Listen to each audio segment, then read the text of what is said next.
Olá, seja muito bem-vindo ao Lendo Comigo mais uma vez. Hoje nós vamos ler o capítulo 23 do Desígnio de Mike Murdock, amém? E espero que seja uma chave para a sua vida. O capítulo diz: seu desígnio requer planejamento. O planejamento é muitas vezes desgastante. Eu não gosto de planejar, parece que leva embora a espontaneidade da vida. Eu sou bastante criativo. Meus amigos sabem que eu gosto de agir repentinamente. Hoje eu penso nas coisas muito antes de fazê-las. Gosto de mantê-las em minha mente. É difícil, tedioso e trabalhoso colocar os pensamentos no papel e permitir que os meus conselheiros analisem, avaliem e até mesmo critiquem as minhas metas. Entretanto, é um dos denominadores mais comuns dos campeões. Eles pensam à frente.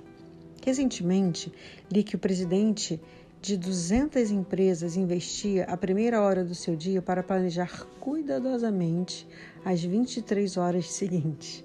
Eu não conheci pessoalmente alguém que tenha gasto tanto tempo planejando de modo cuidadoso o dia. Esse homem escreveu os seus planos em detalhes no papel. Lee Iacocca, o legendário presidente da Chrysler, disse que um dos seus grandes mentores insistia que qualquer ideia que ele tivesse deveria ser escrita em detalhes no papel antes que ele pudesse levá-las a sério. Entenda, qualquer um pode ser levado pelo clima da conversa, mas quando você é requisitado a escrever um plano detalhado no papel, aparecerão fatos que antes estavam escondidos. As verdades podem ser mais facilmente visualizadas. As áreas problemáticas aparecem, as fraquezas se tornam óbvias, qualquer coisa nebulosa se torna clara. Perguntas são respondidas. E é por isso que as Escrituras ensinam. Então o Senhor me respondeu e disse: escreve a visão e torna-te-a bem legível sobre as tábuas, para que a pessoa que ler o que correndo passa. Abacuque 2:2.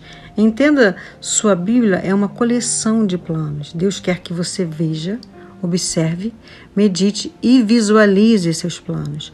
A Bíblia é uma coleção de campeões que planejaram seu sucesso à frente do seu tempo. Salomão tinha um plano para um templo.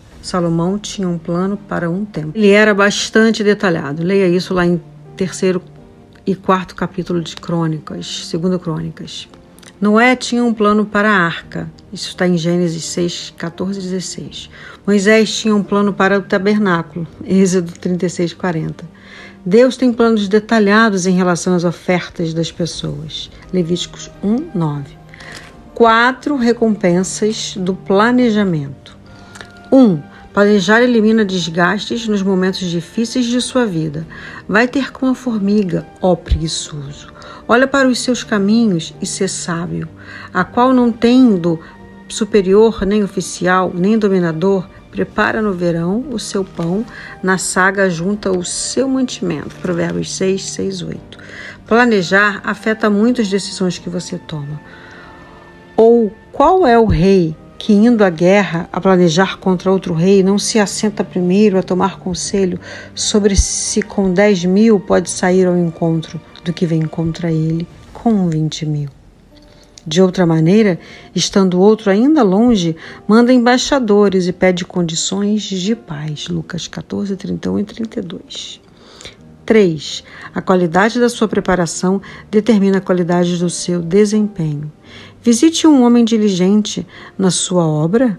Perante reis será posto, não será posto perante os de baixa sorte. Provérbios 22, 29.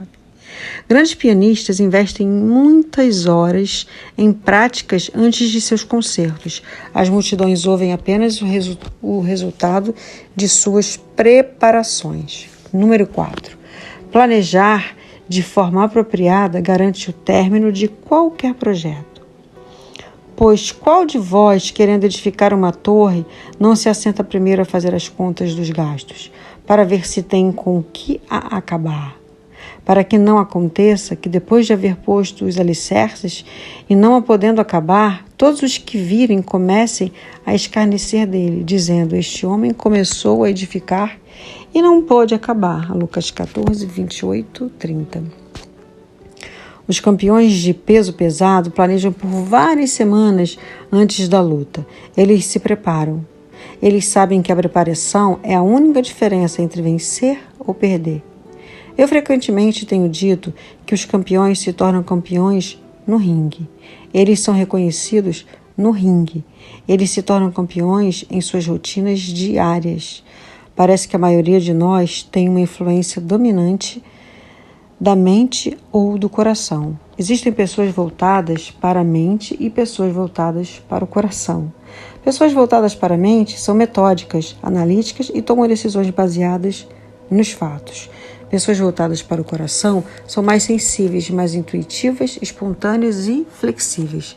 Pessoas voltadas para a mente desejam fatos. Pessoas voltadas para o coração desejam inspiração. Ambos os tipos são necessários para completar o seu desígnio. Minha opinião é que pessoas voltadas para a mente muitas vezes afastam-se do lugar secreto, desenvolvendo uma dependência de estudos acadêmicos e junção de dados. Pessoas voltadas para o coração muitas vezes afastam-se de mentores e descobertas de outros para se dedicarem às revelações em seu tempo de oração. 2 princípios importantes têm me ajudado muito. Oração não substitui planejamento. Planejamento não substitui oração. Deixe-me ilustrar. Estude Josué e as 2 batalhas de Ai. Em Josué 7, Josué não consultou o Senhor e se perdeu a primeira batalha de Ai. Isso o devastou. Então Josué rasgou as suas vestes e se prostrou em terra sobre o rosto perante a arca do Senhor até a tarde, ele e os anciãos de Israel, e deitaram pó sobre suas cabeças. Josué 7:6. Agora Israel tinha pecado. Eles se tinham envolvido com coisas amaldiçoadas. Com a derrota, Deus os estava julgando. Deus instruiu Josué a parar de orar. Levanta-te, porque estás prostrados assim sobre o teu rosto. Josué 7:10.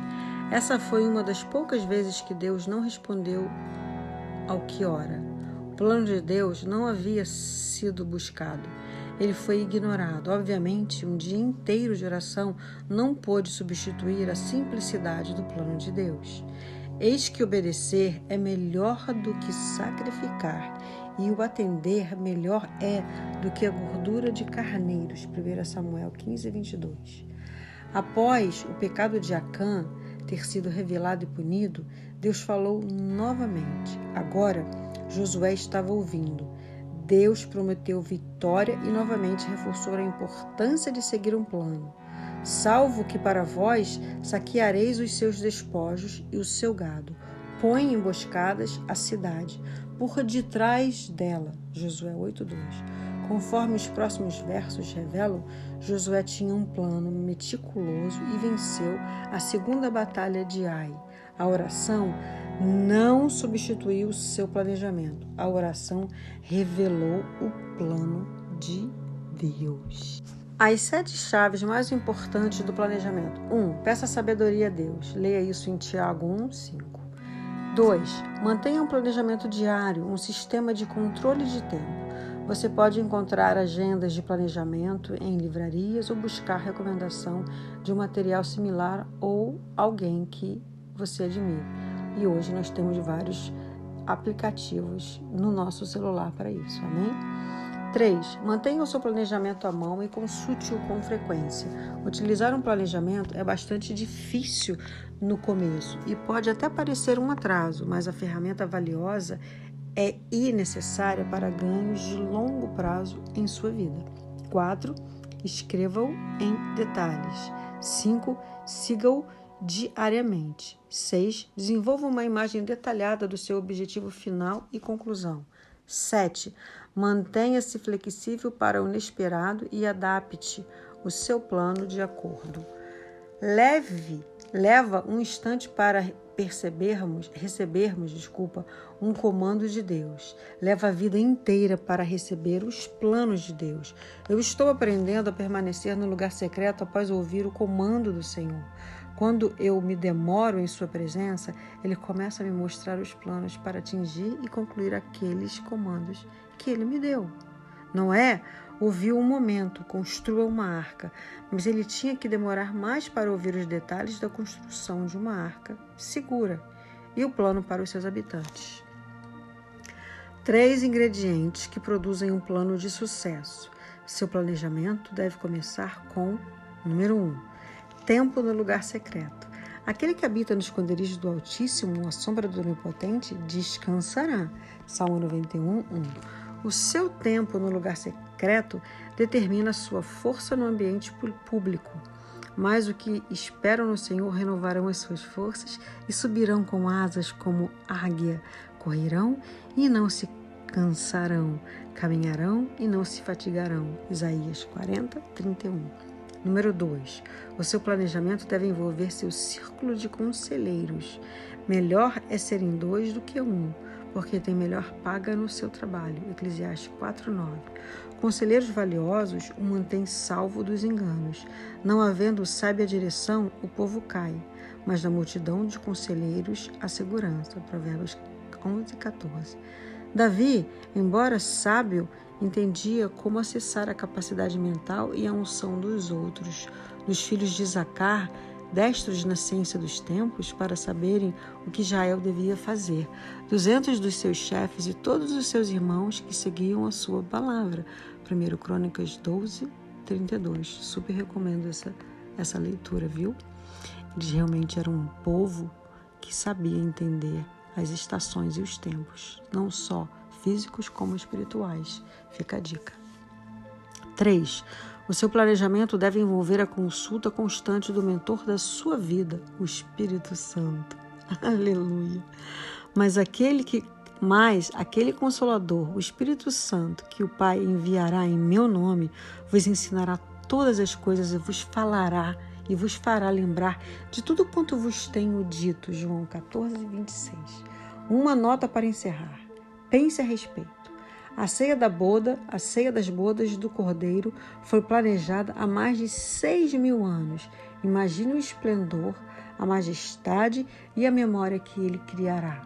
Quanto mais detalhado for o plano, mais tempo a memória do evento durará. Lembre-se, seu desígnio requer planejamento. Aleluia!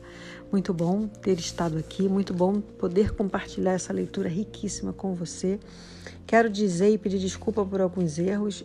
Como eu disse em algum vídeo no início, logo quando eu fiz esse canal, eu ia estar lendo espontaneamente, eu não ia fazer uma leitura prévia para ler corretamente com voz impostada, para depois não ter erro nenhum. Não, eu queria mostrar a minha humanidade imperfeitamente perfeita, para poder estar entregando para vocês o melhor. Então a minha leitura ela é natural, ela é espontânea.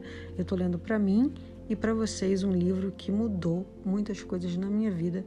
E agora, nesse momento, eu oro para que você receba do céu o melhor, para que Deus compartilhe com você, com a sua vida, a agenda que Ele tem para a sua vida. Entenda, Deus tem uma agenda para a sua vida, Deus tem planos específicos para a sua vida, Deus tem direcionamento para a sua vida, Deus tem instruções para você. Só que muitas vezes, para a gente ter e ouvir essas instruções, é preciso calar todas as vozes, é preciso silenciar tudo, voltar para o jardim e ouvir a instrução. Volte para o jardim. Amém?